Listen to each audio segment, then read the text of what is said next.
अस्सलाम वालेकुम बच्चों। नेक्स्ट हमारे पास जो ग्लैंड है वो है एड्रीनल ग्लैंड। एड्रीनल ग्लैंड का पेयर आपको दोनों किडनीज़ के ऊपर नज़र आएगा, ठीक है। इसकी आउटर लेयर को एड्रीनल कॉर्टेक्स कहते हैं, जबकि इनर लेयर को एड्रीनल मेडुला कहते हैं। The medulla produces the hormones adrenaline and nor adrenaline, while the adrenal cortex secretes corticosteroids such as cortisol, corticosterone, aldosterone and androgenic hormone। पहले हम discuss कर लेते हैं एड्रिनल मेडुला के हार्मोन्स को, जो कि एड्रीनलिन और नॉर एड्रीनलिन कहलाते हैं। एड्रीनलिन और नॉन एड्रीनलिन स्ट्रेस सिचुएशन में रिलीज़ होते हैं। एड्रीनलिन का काम क्या होता है कि ये बॉडी पार्ट्स में ब्लड वेसल्स को डायलेट करेगा, जैसा कि स्केलेटल मसल्स के अंदर जो वेसल्स मौजूद हैं वो डायलेट हो जाएंगी, उनमें ब्लड ज़्यादा से ज़्यादा जाएगा और ये हार्ट आउटपुट को भी इंक्रीज़ करता है। मतलब हार्ट की तरफ ब्लड ज़्यादा से ज़्यादा पंप होगा ताकि ज़्यादा से ज़्यादा ब्लड ऑक्सीजनेट हो और वो बॉडी पार्ट्स को पहुंचाया जाए। अब नॉर एड्रीनलिन क्या करेगा कि ये ब्लड वेसल को कॉन्स्ट्रिक्ट करेगा। एड्रीनलिन अगर डायलेट कर रहा है तो ये कॉन्स्ट्रिक्ट करेगा, लेकिन बॉडी के कुछ एरियाज़ में जैसा कि गट और इस तरह से दोनों हार्मोन्स जो हैं ये क्या करते हैं कि ब्लड प्रेशर को रेज़ करते हैं। अगर तो ब्लड वेसल्स कॉन्स्ट्रिक्ट हो जाएंगी तो भी ब्लड प्रेशर इंक्रीज़ होगा, और अगर ब्लड वेसल्स डायलेट हो जाएंगी तो भी हार्ट आउटपुट इंक्रीज़ होने की वजह से ब्लड प्रेशर इंक्रीज़ होगा। एड्रीनलिन और नॉर एड्रीनलिन ग्लूकोज को रिलीज़ करवाते हैं फ्रॉम लिवर ग्लाइकोजन, और इसके अलावा सिंपैथेटिक सिस्टम को एक्टिवेट करते हैं। आमतौर पर इनकी मिकदार ज़्यादा नहीं होती, लेकिन बाज़ औक़ात ये देखा गया है कि ये एक्सेस में रिलीज़ होते हैं, और अगर ये एक्सेस में रिलीज़ हों तो इन हार्मोन्स की वजह से ब्लड प्रेशर एबनॉर्मली बढ़ जाता है। रैट्स में अगर एड्रिनल मेडुला रिमूव कर दिया जाए तो उनकी एबिलिटी स्ट्रेस सिचुएशन को बर्दाश्त करने की ख़त्म हो जाती है, जैसा कि सर्दी वगैरह को वो बर्दाश्त नहीं कर सकते।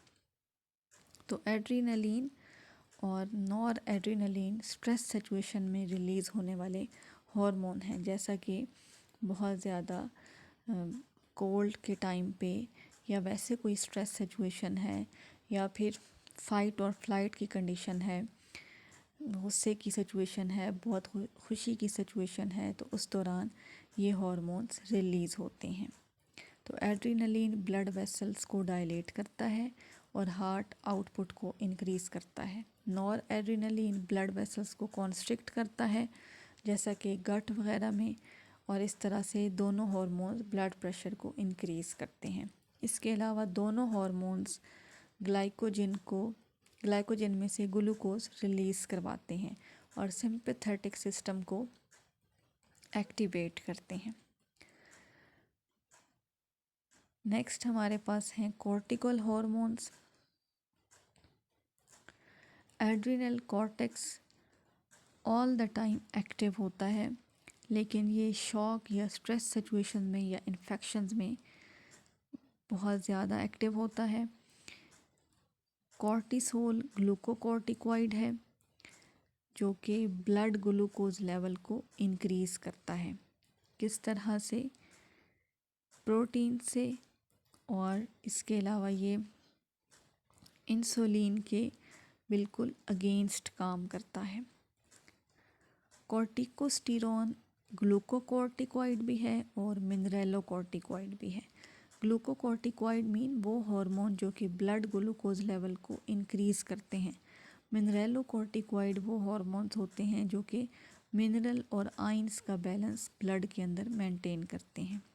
ठीक है, तो कॉर्टिसोल जो है वो सिर्फ ग्लूकोकॉर्टिकॉइड है, वो ब्लड में ग्लूकोज का लेवल इंक्रीज़ करेगा, ग्लूकोज को प्रोटीन में से रिलीज़ करवाएगा और इस तरह से ये इंसुलिन के बिल्कुल ऑपोजिट काम करेगा, क्योंकि इंसुलिन का काम होता है ग्लूकोज को ब्लड से लेके उसको लिवर तक और मसल्स तक पहुंचाना, उसको ग्लाइकोजन में कन्वर्ट करना, मतलब ग्लूकोज को स्टोर करना, जबकि ग्लूकोकॉर्टिकॉइड का काम होता है कि ग्लूकोज जो स्टोर हुई हुई है उसको ब्लड में रिलीज़ करवाना।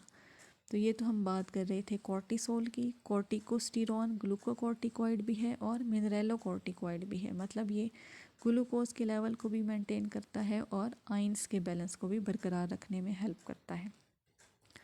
एल्डोस्टेरॉन मिनरेलोकॉर्टिकॉइड है और ये सोडियम आइंस के लेवल को मेंटेन करने में हेल्प करता है, उनको किडनी ट्यूब्यूल्स में से यूरिन में से रिलीज़ नहीं होने देता।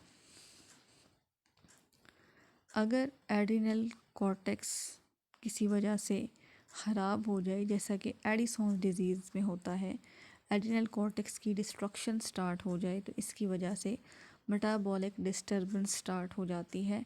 आमतौर पर मसल एक्शन प्रॉपर नहीं हो सकता और सॉल्ट्स जो हैं वो रिलीज़ होना शुरू हो जाते हैं।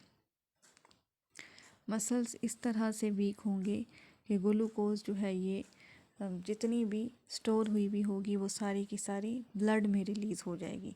तो मसल्स में ये एबिलिटी नहीं होगी कि वो ग्लूकोज को स्टोर रख सकें। जब ग्लूकोज स्टोर नहीं होगी तो मसल्स जब उन्हें ज़रूरत होगी तो वो वहाँ से ग्लूकोज को यूज़ नहीं कर सकेंगे, क्योंकि मसल्स को मूव करने के लिए या अपना फंक्शन परफॉर्म करने के लिए एनर्जी की ज़रूरत होती है और वो उस दौरान स्टोर्ड ग्लाइकोजन को ब्रेक डाउन करके उसमें से ग्लूकोज रिलीज़ करवा के उसको यूज़ करते हैं। तो इस तरह से मसल्स का एक्शन जो है वो वीक हो जाएगा। सॉल्ट्स, क्योंकि इस कॉर्टिकल हार्मोन्स में या एड्रिनल कॉर्टेक्स से जो हार्मोन्स रिलीज़ हो रहे हैं वो मिनरेलोकॉर्टिकॉइड भी हैं, मतलब आइंस के बैलेंस को बरकरार रखते हैं।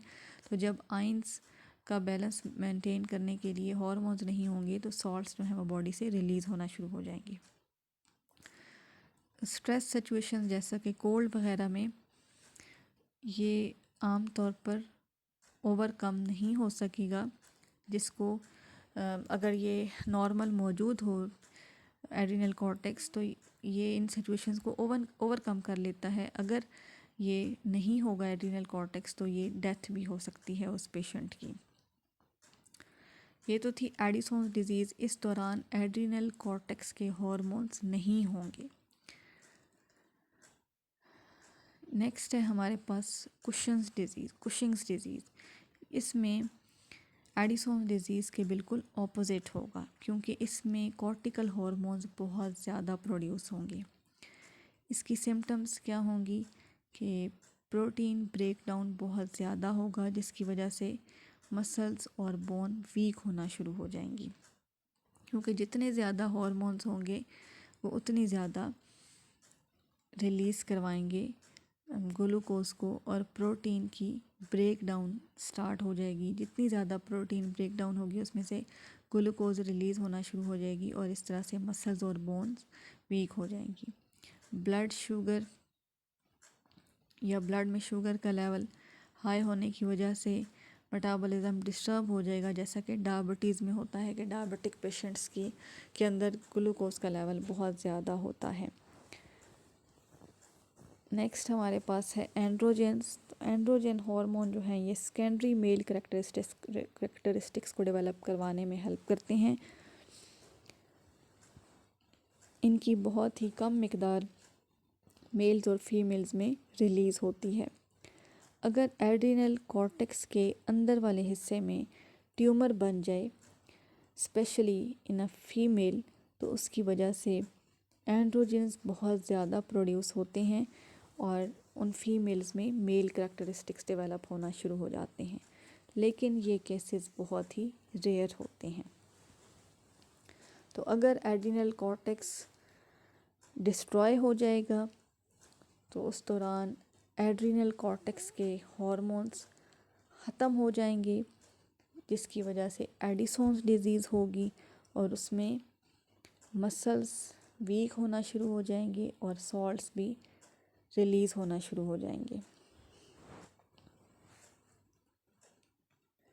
और जब बहुत ज़्यादा हार्मोन्स रिलीज़ होंगे तो उस दौरान कुशिंग्स डिजीज़ हो जाएगी, ठीक है, जिससे मसल्स और बोन्स वीक हो जाएंगी क्योंकि प्रोटीन ब्रेक डाउन एक्सेसिव होगा।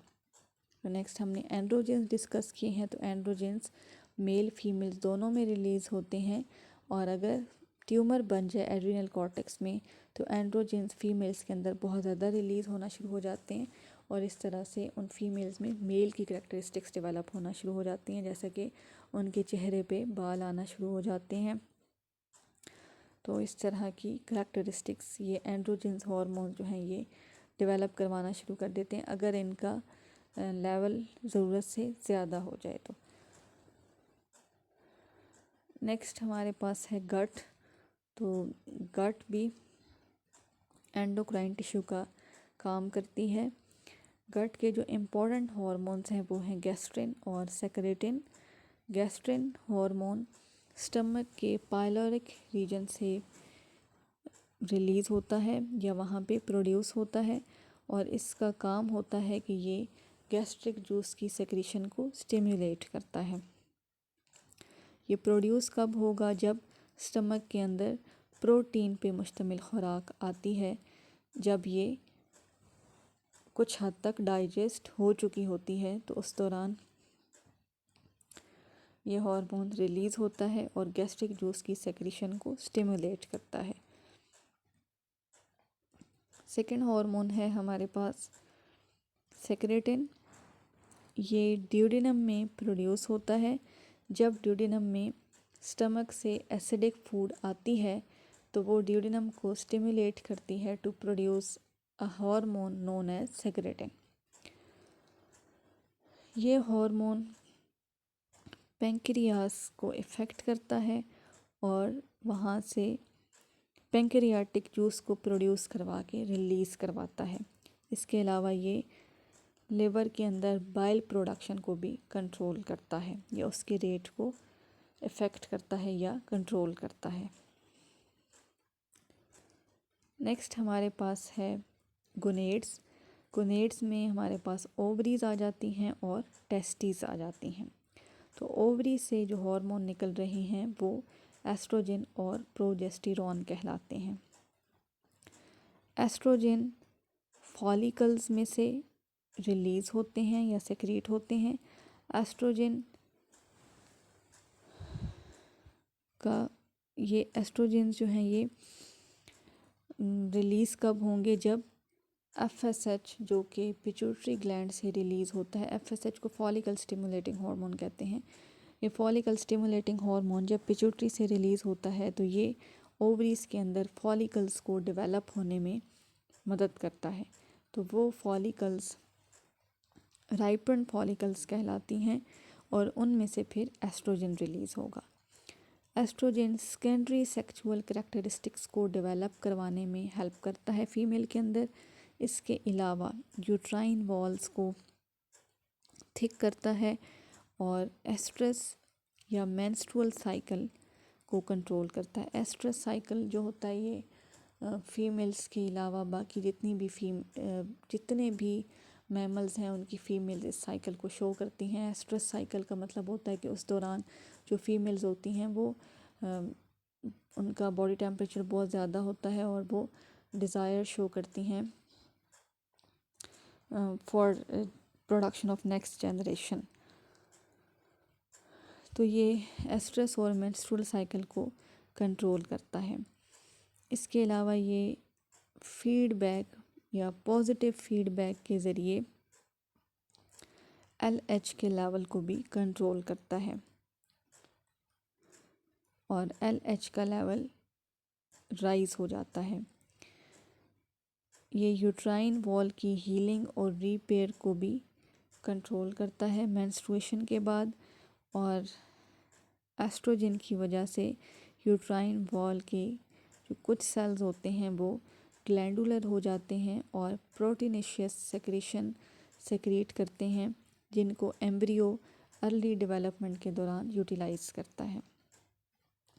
सेक्स हॉर्मोन्स की अगर कमी हो जाए तो उसकी वजह से जो यंग फीमेल्स हैं वो सेक्सुअली मैच्योर नहीं हो सकती और वो स्टेराइल रहती हैं। सेकेंड हार्मोन है प्रोजेस्टेरॉन। ये तब प्रोड्यूस होगा जब फॉलिकल रप्चर हो जाएगी, मतलब जब फॉलिकल में से एग रिलीज़ हो जाएगा तो उस फॉलिकल को हम रप्चर्ड फॉलिकल कहेंगे और ये प्रोसेस ओव्यूलेशन कहलाता है, जिसमें एग रिलीज़ होके फैलोपियन ट्यूब या यूट्राइन ट्यूब में आ जाता है। और ये अमल कब होता है? जब LH का लेवल बढ़ जाता है। तो ये रप्चर्ड फॉलिकल्स प्रोजेस्टेरॉन प्रोड्यूस करती हैं। प्रोजेस्टेरॉन का काम होता है FSH की सेक्रेशन को स्टॉप करना। इस तरह से मज़ीद फॉलिकल्स राइप नहीं होती या ग्रो नहीं होती। इसके अलावा यूट्रस पे असर रखता है, उसको थिक करवाने में, उसकी वॉल को वेस्कुलराइज करवाने में हेल्प करता है, उसमें ब्लड सप्लाई इंक्रीज़ करवाता है और ये फीमेल बॉडी के बाकी एरियाज़ को भी इफ़ेक्ट करता है, उनको प्रिपेयर करता है for maintaining the state of pregnancy. ये ओव्यूलेशन को सप्रेस करता है, मतलब ओव्यूलेशन को रोकता है। इस वजह से इसको जो बर्थ कंट्रोल पिल्स हैं उनमें इस्तेमाल किया जाता है। नेक्स्ट हमारे पास हैं टेस्टीज़। तो टेस्टीज़ जो हैं ये सेमेनिफेरस टिब्यूल्स पर मुश्तमिल होती हैं, जहाँ पे स्पर्मेटोजुआ डेवलप होते हैं। इंटरस्टिशियल सेल्स के रीजन्स गोनेडल हार्मोन्स प्रोड्यूस करते हैं। उन हार्मोन्स को testosterone and 17 beta hydroxy testosterone कहते हैं। तो इंटरस्टिशियल सेल्स जो कि टिब्यूल्स सेमेनिफेरस टिब्यूल्स के दरमियान में पाए जाते हैं, वो टेस्टोस्टेरोन और 17 बीटा हाइड्रोक्सी टेस्टोस्टेरोन को रिलीज़ करते हैं। डेवलपमेंट के बाद फीटस के जो सेक्स ऑर्गन्स हैं वो इन हार्मोन्स को प्रोड्यूस करना शुरू कर देते हैं और इनका लेवल प्यूबर्टी तक बढ़ता रहता है। प्यूबर्टी के बाद ल्यूटिनाइजिंग हार्मोन, जिसको हम मेल्स के अंदर इंटरस्टिशियल सेल स्टिमुलेटिंग हार्मोन कहते हैं, वो और टेस्टोस्टेरोन का लेवल चूँकि कांस्टेंट रहते हैं, तो फीटस में इन हार्मोन्स का काम क्या होता है? सेक्स ऑर्गन्स को डेवलप करवाना।